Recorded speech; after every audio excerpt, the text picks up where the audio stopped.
Vishnu ji, writing के level पे आपको कितनी डिफिकल्टी था? डिफिकल्टी कुछ नहीं था क्योंकि see, I'll tell you where we started off from. See, this movie was I'm going to give a little brief history lesson, so I'm sorry it's going to take 3-4 minutes. See, Kannappa is not a known story for all the people here. I believe the story took place in the 2nd century.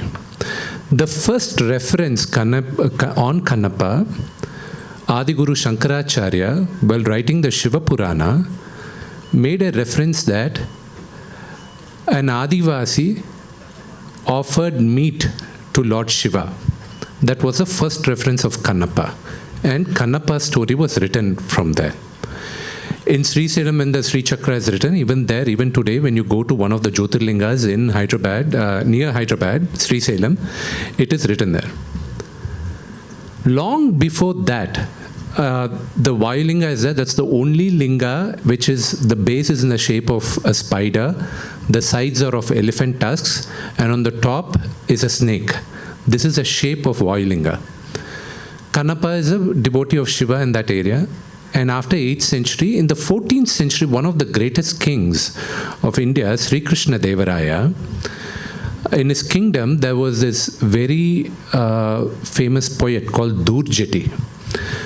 Durjeti wrote poems on Sri Kalahasti Ishvara Mahatyam, which means all the miracles of Sri Kalahasti Ishvara, this temple where the Vayu-linga is Sri Kalahasti.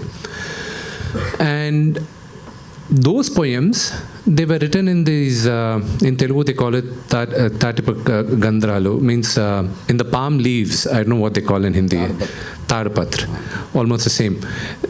They were lost, and then in the 18th century, there was this English collector called Mr. C.P. Brown, who collected all these and then translated them with scholars into English, and the book was published in 1895, and there are 5 books today which are still in preservation. One of them is in Bikaner Museum. Based on that book, in 1938, a silent film was made called Kannappa Nayanar. And then in 1953, one of the greatest Indian actors, legendary Dr. Rajkumar sir in Kannada, made his arangetram in films through this movie called Bedar Kannappa in Kannada.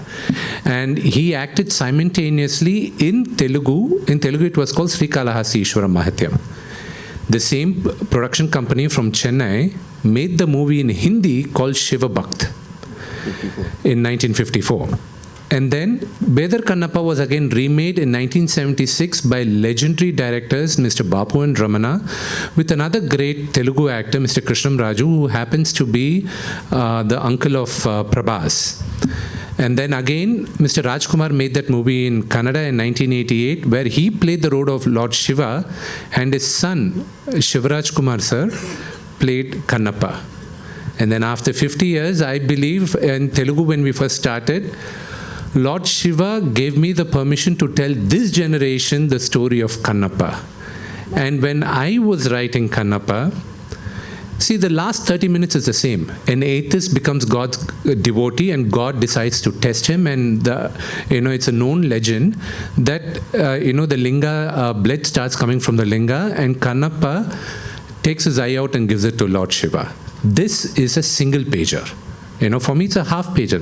Now, who was Kannappa? What was he? Why was he an atheist? For me, it was an open canvas. For me, the canvas was large.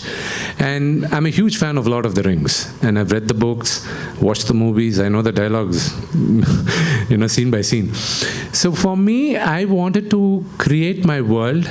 And I felt that this is what Kannappa was. This is who he was. This is why he was an atheist. And his love to Lord Shiva. Why is he in love with Lord Shiva towards the end? And why did Lord Shiva actually test him? And what was the relationship between the god and the devotee? And how pure should the devotion mean?